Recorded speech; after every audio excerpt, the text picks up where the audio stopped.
So dear students, करते हैं next question. Question कह रहा है, a ray of light is incident at an angle of incidence I on one face of a prism of angle A. तो हम draw कर लेते हैं यहाँ पे एक प्रिज्म जिसका प्रिज्म एंगल है ए।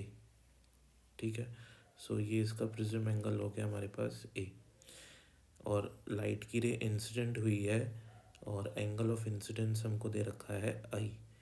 तो ये मेरी नॉर्मल रे हो गई, ये मेरी इंसिडेंट रे हो गई।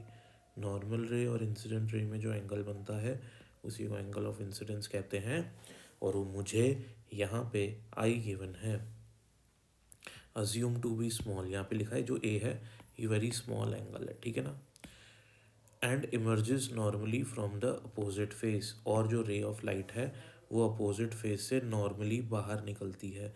नॉर्मली मतलब ऐसे 90 डिग्री का एंगल बनता है, ऐसे नॉर्मली बाहर निकल जाती है, तो ये अपनी इमर्जेंट रे हो जाएगी।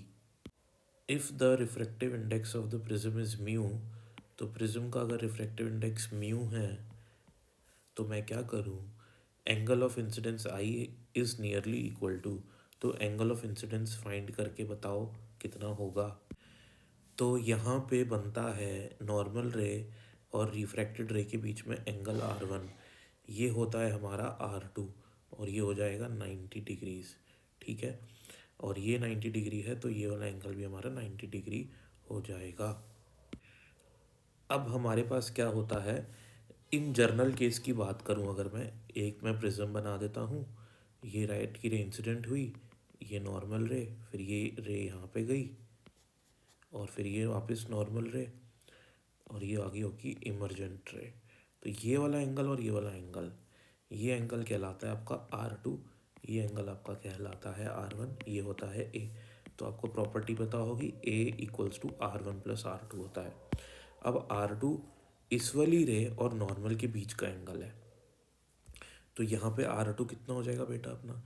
अब नॉर्मल रे तो ये रही अपनी, और जो रिफ्रैक्टेड रे है वो भी इसी डायरेक्शन में मूव कर रही है, नॉर्मल भी इधर ही आएगी, तो R2 अपना हो जाएगा यहाँ पे 0 डिग्री। ठीक है, तो R1 तो अपना अपन को मालूम नहीं है, ठीक है, R2 अपना हो जाएगा 0 डिग्री, क्योंकि R2 ये वाली रिफ्रैक्टेड रे और नॉर्मल के बीच का एंगल होता है। तो यहाँ तो रिफ्रैक्टेड रे भी यही है ना, ये रिफ्रैक्टेड रे है, और नॉर्मल रे भी यही है, ठीक है ना, क्योंकि ये 90 डिग्री है, तो R2 एंगल है ही नहीं यहाँ पे, तो R2 अपना बेटा हो गया 0। ठीक बात है। अब मैं एक प्रॉपर्टी लगाता हूँ, angle of deviation delta plus A is equals to I plus E वाली, ठीक है ना। और एक प्रॉपर्टी होती है अपनी R1 plus R2 is equals to A. R2 0 है तो ए बराबर क्या आ जाएगा मेरा, ए बराबर आ जाएगा R1। तो ए तो मेरे को गिवन है, तो ये R1 की वैल्यू किसके इक्वल हो गई, ए की इक्वल हो गई, ठीक है ना। अब मैं क्या करता हूँ, अब मैं इस इंटरफेस पे लगा सकता हूँ स्नेल्स लॉ, ठीक है ना, और इस इंटरफेस पे भी लगा सकता हूँ स्नेल्स लॉ।